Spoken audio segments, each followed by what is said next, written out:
a locked down quarterback relatively with dead cap on the financial side of things. That's number 2. And number 3, he stinks. They need to make a change, so that's why they kind of buried him in the depth chart a little bit. So you said he's locked down. He's also a locked down corner, apparently, too. Crazy. You told me this story before the show. Playing defensive back. As scout safety. Unbelievable. I have a problem with that. I do, too. That looks bad.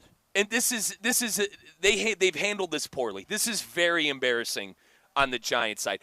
I understand benching a guy, right? I understand second string. I understand third string. And the financial reasons behind making him third string and suiting up the whole thing. But making him – listen, I'm sure he's probably like, guys, whatever I could do to help the team, because that's the kind of player Daniel Jones is.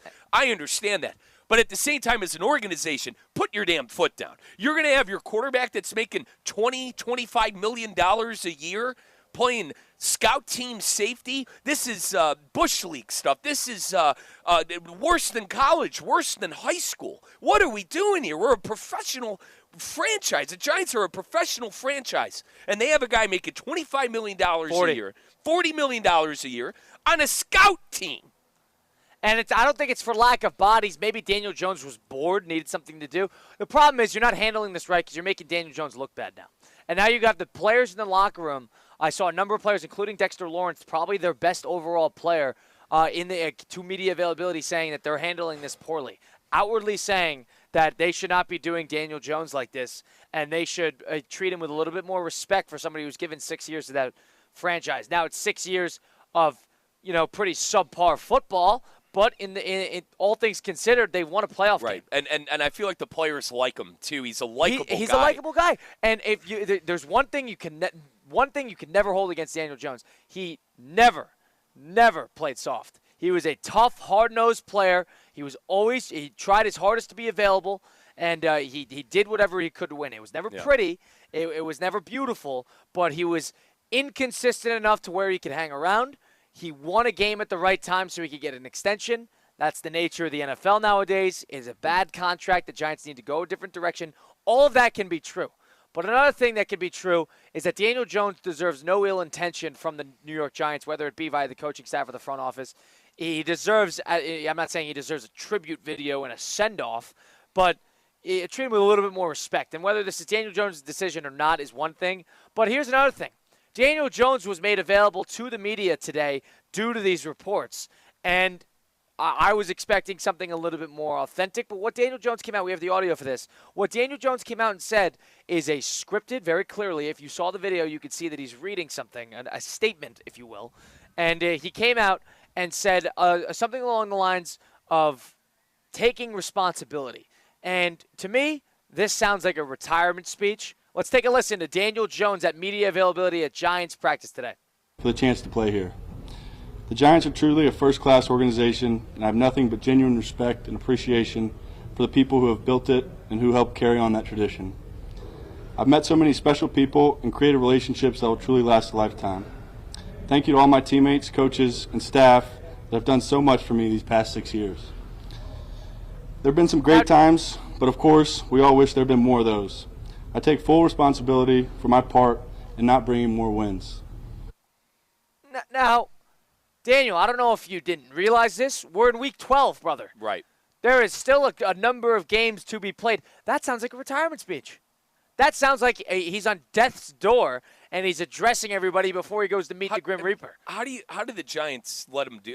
Well, that sounds like it was scripted by Giants PR. That's why, Giants PR gave him that. How do you number one, I'm with you. I think that the Giants PR did this. Shame on them. That's why I'm freaking out about the Giants today. But number two, even if they didn't, and Daniel Jones came out and wanted to do this, how do you let that guy go up in front of a microphone and say that? This is a PR nightmare. I thought the Giants were an organization that, I don't want to say, I think had a little more class. I guess that's the right word I'm looking for. It's not classy, yeah. How do you let a guy that's given 6 years of his career, won you a playoff game? I know things have not been pretty the last couple of years, and he has not lived up to the contract, but how do you let that guy stand up there and do that? And it's not shocking to me that a couple... Commend the ownership, commend the front office, commend the fans. So odd to me. And that front office, as far as I'm concerned, those guys are lucky to be there. Colin, I know you like a lot of the pieces that are on that team, and they have good players. I understand that. But those guys are lucky to be there with how horrible the last couple of years have went. Shame on the Giants for this. I saw this earlier. I could barely stomach it watching it, honest. Yeah, it's a rough look. And for me, I understand the idea that you don't want to get Jones hurt. You don't want to stick him in a game because you're probably going to use him as a trade asset or whatever it may be.